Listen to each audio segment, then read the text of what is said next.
Hello and welcome to today's episode of the Jacksonville Jaguars Insider Podcast. My name is John Shipley. I am your host and beat reporter, and I have been your beat reporter covering the Jacksonville Jaguars for On SI since August 2019, and we are continuing to march through yet another offseason together. As always, Jacksonville Jaguars On SI delivers you by far the best and most comprehensive coverage of all Jacksonville Jaguars news and analysis that you will find anywhere, whether it's locally or even nationally. Jaguars On SI delivers you, the fans, double-digit pieces of content every single day, ranging from audio and video content to written content. And we are live, boots on the ground. Each day, the Jaguars have their doors open at the Miller Electric Center facility in Everbank Stadium. Whether it's at Jaguars practices, in the locker room, at press conferences, during the offseason, during training camp, and especially on game days, we are always there to give you an inside look of your favorite team. So don't forget that you can find us on social media, such as Facebook and Twitter, at Jaguars On SI. You can also find us at www.si.com/NFL/Jaguars. And most importantly, never forget, all of our content is 100% free for you, the faithful fans of Duval. Welcome to today's episode of the Jacksonville Jaguars Insider Podcast. My name is John Shipley, and today we are going to talk about an interesting report that came out this week from ESPN's Adam Schefter.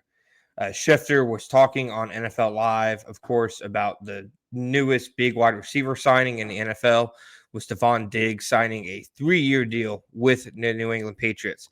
And what was interesting was when he was talking about the other options that Diggs, reportedly had, or at least teams that were checking in on him. His exact quote was, "We saw the Patriots check in with Diggs about a week ago. He traveled to Foxborough, went through a physical. They got a chance to look at him, talk to him about his knee, the ACL he tore week 8 last year against the Colts. After that visit, I think there was some contact with some other teams. I think the Broncos checked in. I think the Jaguars checked in. I think other teams are just checking in. But the Patriots certainly seem to want Diggs the most, to the point where they offered him a 3-year, $69 million contract with $26 million guaranteed." Now, he's not saying the Jaguars were hot in pursuit of Diggs or that Diggs nearly signed with the Jaguars or anything like that. That needs to be very clearly stated. But what he did say, the Jaguars checked in on Diggs. They at the very least inquired about him, examined what maybe the possibility would look like. These things happen often in the NFL. It's the jobs of teams to check in on free agents. But what's interesting for the Jaguars is the player and the fit. If Stefon Diggs, obviously signed a deal he did with New England, one would have to think that he was looking for a sizable deal from any team that he was signing with this offseason. And for a Jaguars team who they very much so had interest in Chris Godwin, but it's simply the numbers were never going to work. He was always going to go back to Tampa Bay. You saw the massive contract, what's reported at least, that he turned down from New England. There was rumblings, especially I'd say nationally, about there being a potential Cooper Kupp situation, interest, but it never seemed like that went very far either. I was told after they made their initial signings, when Cooper Kupp was released, that they were not among the teams that were in the hunt for him. People noted several teams, Packers, Broncos, I believe, are up there, etc., who were in contention for Cooper Kupp, and the Jaguars were not one of those teams once he got released. So it's interesting that Stefon Diggs, another aging receiver who is also coming off a serious injury last year, is a player that they had some kind of interest in.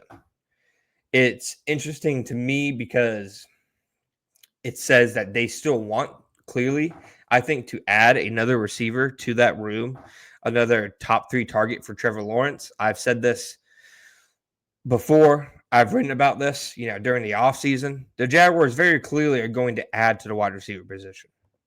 They moved on from 4 receivers who were in the 2024 room. They traded Christian Kirk, released Josh Reynolds, released Devin Duvernay.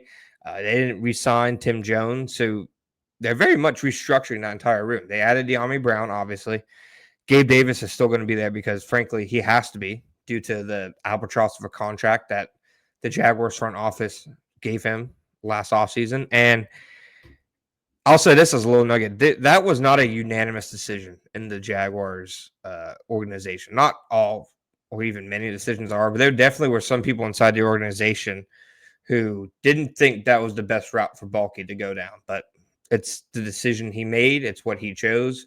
And very clearly by his contract structure, he's going to stick around this year. I think he'll have some kind of role. He's a really physical player. He's a good blocker. I think that will really help him in Liam Cohen's scheme. But it's very clear to me they're still looking for another pass-catching target. And the fact that they even inquired about Stefon Diggs, I think says that loud and clear. I think it makes it crystal clear that they are still looking to add to the receiver room. So I don't think they're going to draft Ted McMillan at number 5. If they get lucky and Travis Hunter falls, perhaps they see him more as a receiver than a corner.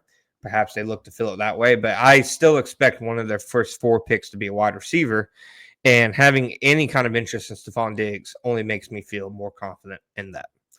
Thank you guys for listening to today's episode of the Jacksonville Jaguars Insider Podcast. My name is John Shipley. Be back next time.